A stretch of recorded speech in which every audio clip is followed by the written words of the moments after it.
Hello and welcome to the Solo Booth. Now this is a quick video tutorial that's going to show you how to record, edit, and save your recordings using Audacity recording software. Let's get started. The first thing we're going to do is turn our attention to the audio interface. That is this device here. It is the SSL 2 Plus by Solid State Logic. The controls are pretty straightforward. We have a gain control, which controls the volume of the microphone. We have a monitor level control knob, which controls the level of volume coming out of the speaker. And we have a phones knob. In this case, we're using phones A because there's only one pair of headphones plugged into the interface. So this phones A knob will control the volume coming out of your headphones. Now, some voiceover actors prefer not recording with headphones on, which is just fine. It's up to you and your preference. But if you do want to hear playback over your headphones, you can adjust the volume by adjusting this knob here. Now, this dial for the gain starts at 0 on the left and goes all the way around to 10 on the right. We suggest that you start by pointing that line on the gain knob between 6 and 6.5. That's typically a good starting point. When you're recording, make sure that your monitor level knob is always turned as far left as it will go.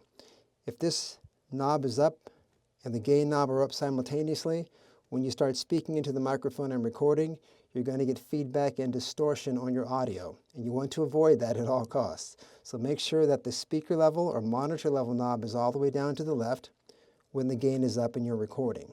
Now, if you want to hear playback over your speaker, then turn your gain knob down, and then you can turn the speaker knob or monitor level knob up, and you'll hear playback over the speaker. But when it's time to record again, always in reverse, monitor level knob down as far left as it goes, gain back up to its original setting, and you can record again. Now that we have our audio settings dialed in on the audio interface, let's turn our attention to microphone placement. Now, the microphone is generally set at a universal height to accommodate a variety of sized actors that come into the studio. But you all want to be about 7 to 8 inches away from the front of the microphone. The hang loose or hang 10 hand gesture is a good way to measure that. Pinky in front of the mic, thumb pointing at your mouth. That should be a really good distance for you to begin recording. From here, let's get ready to record. We're now going to insert our USB-A flash drive, which looks like that, into one of the available ports on our USB hub. And we're going to check the computer screen to see if it recognizes our flash drive, which in this case it does right there in the upper right hand corner. That's the flash drive there. So we can now launch Audacity. At the bottom of the computer screen in the dock, there are a series of icons. We're looking for this one here that has the blue headphones. That is Audacity. We double left click. Audacity begins its launch process. And there it is, ready to record. Let's go over some of the functions of Audacity. Now, from left to right, we have the following function buttons: pause, play, stop, skip to start, skip to end, record, and enable looping. So now that we have our levels properly set on the audio interface, our mic placement is good as well. We're going to do a test recording. You always do a test recording before you start getting into your real record. So using the mouse, I'm going to left click this red record button, and I'm going to record a test. This is a Voiceover Lab test recording. This is a VO Lab test recording. To stop the recording, I use the mouse again, cursor over the black square here, and click once to stop the recording. I can also use the space bar on the keyboard to stop the recording. So there's audio here in front of my waveform. If I skip to start, there's a little bit there, and quite a bit at the end of my recording. I don't need any of the things that came before this part of my waveform or at the end and beyond what I recorded here. So I'm going to left click and hold. I'm going to drag my cursor to the right and release, and I'm going to tap the delete key on my keyboard. That goes away. This is the beginning of me talking here, so I'm going to go a little bit to the left of that. I'm going to left click and hold using the mouse. I'm going to drag to the left and create an edit window and release. And again, tap the delete key on my keyboard. Now I have audio that I'm going to use to see if I'm dialed into the proper range. Now right here, this is the playback meter. There's going to be a light that hovers up and down when I begin to play back this audio. If it lands or hovers between -10 and -15 on the meter, then I know that I have my gain levels properly set, and they're going to generate really good recordings for me during my session. If it's a little higher than that, I'll have to turn my gain to the left to turn it down a bit, do another test recording, and see if it lands within the range I talked about. And if it's way too low, I'm going to turn my gain to the right to increase the volume of the microphone. And upon playback, I'll know if it lands in the range that I need it to land in. So let's press play and see what happens here in the playback meter. So we're looking for that -10 to -15. It looks good from here. That's perfect. So now I know that my gain is properly set for the VO that I'm going to do. So I'm going to use this X button here to delete the track. And now I can start recording for real. This is a VoiceOver Lab recording test. This is a VoiceOver Lab recording test. Do that again. This is a VoiceOver Lab recording test. Thank you. And the space bar will stop the recording, or I can left click on to stop.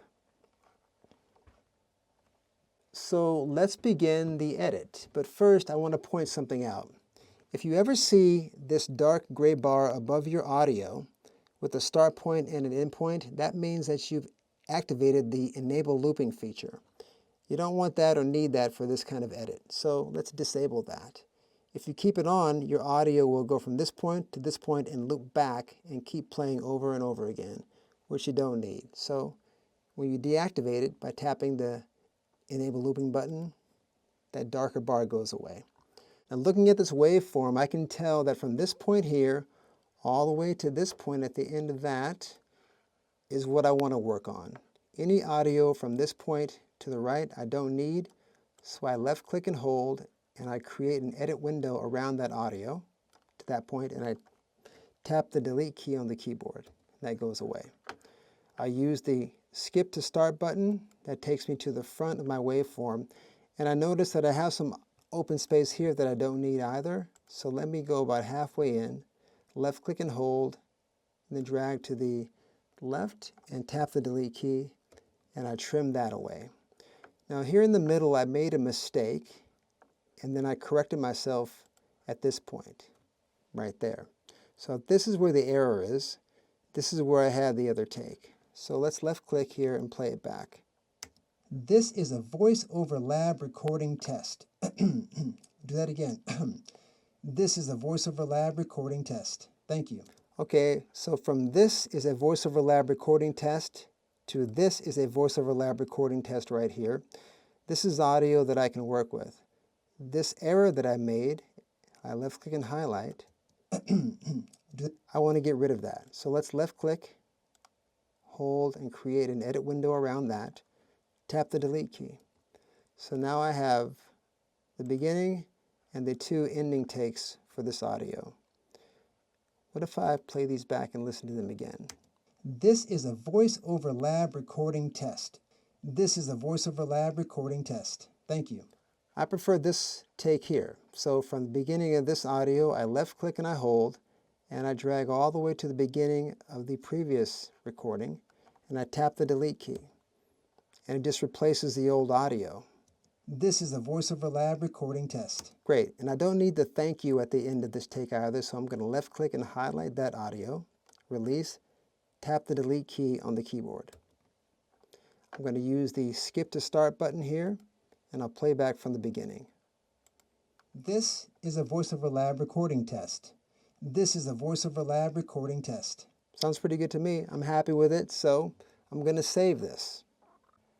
When we are ready to save, we're going to go to File up in the left-hand corner, left click once. You'll see a drop-down menu appear.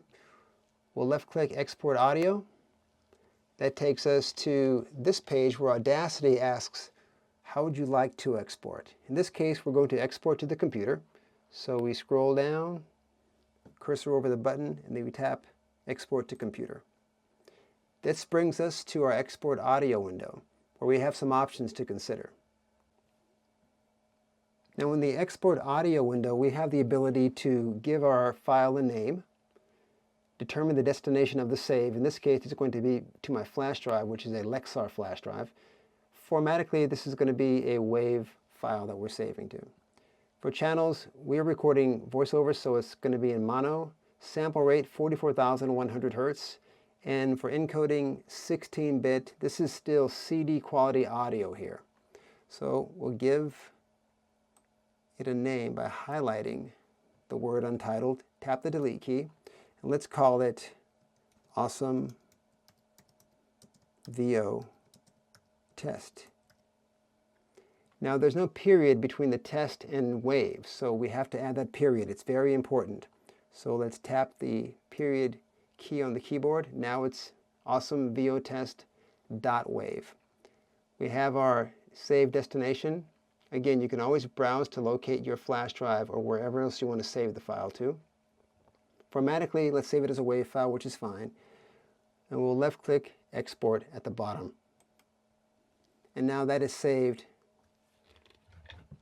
to the flash drive here. Now you'll see that I saved my recording as a WAV file first, and I did that for a very specific reason, because WAV files are non-compressed, which means I can go back to that file, reopen it, re-record, re-edit, resave as a WAV file, and because WAV is a non-compressed audio format, I'm not going to lose any of the sound quality of that recording. Now that differs from MP3s. With an MP3, which is a compressed audio format, if I open an MP3 that I've previously saved and I try and re-record or re-edit and then resave it as an MP3 and do that continuously, over time the quality of the recording is going to degrade and it won't sound as good as it initially did. So MP3s are great for one-off sends to your agent or manager, but if you want to hold on to that audio to archive it for a while, we always suggest you first save it as a WAV file and then resave it as an MP3. So let's do that now. We're going to go up to File, we left-click once and we have the drop-down window where we then scroll down to Export Audio and left-click once. That takes us to the Audacity How Would You Like to Export window, where I'm going to take the mouse and left-click Export to Computer one time. On the Export Audio page, I'm going to do the same thing I did with the WAV file. In this instance, though, I'm going to go down to Format first and change this to MP3 file. There we go. And it changes to untitled.mp3. So let me highlight the word untitled, left-click and hold, create an edit window, tap delete on the keyboard, and then let's title this Awesome VO Test .mp3. The folder or the destination is still the Lexar drive, and the file format is MP3. Channel is still mono, sample rate 44,100 Hertz. Bitrate mode is preset as we had before. Same with quality at standard. I'm going to scroll over to Export, left-click once, and now that file is saved to my Lexar drive in the corner. Now you always have to check your flash drive and make sure that you have saved your files to your flash drive. So we're going to take the cursor, place it over the flash drive, double left-click the mouse, and now we see a screen open up here. This represents what's saved on my flash drive. Now as you can see here, I see the word Awesome VOTest.mp3, Awesome VOTest.wave. So both of my files are saved to my flash drive. I can tap the red button. That closes the flash drive. Next step is to delete this recorded file. So I'm going to left click on the X in the upper left corner of the audio file. just one click, and that goes away. Now I can begin recording again on this template by going to Tracks, Add New, Mono Track. One left click there, and now I have a new track to record on. So if I tap record, you see activity on screen, and now it's recording audio again. I can always stop that. If I don't want this file, I'll just tap the X on the left side of that track. That goes away. To close out of this template altogether, red button, one click, up to Audacity here, left click, and you'll see a drop-down window. I'll go down to Quit Audacity, and that goes away. When I'm complete with my session and I want to remove my flash drive safely, I'll cursor on top of the Lexar flash drive here. I'll right-click once and then left-click the mouse once to eject the drive, and when it disappears from view, as it did, it is then safe to remove my flash drive from the USB port. And that's it.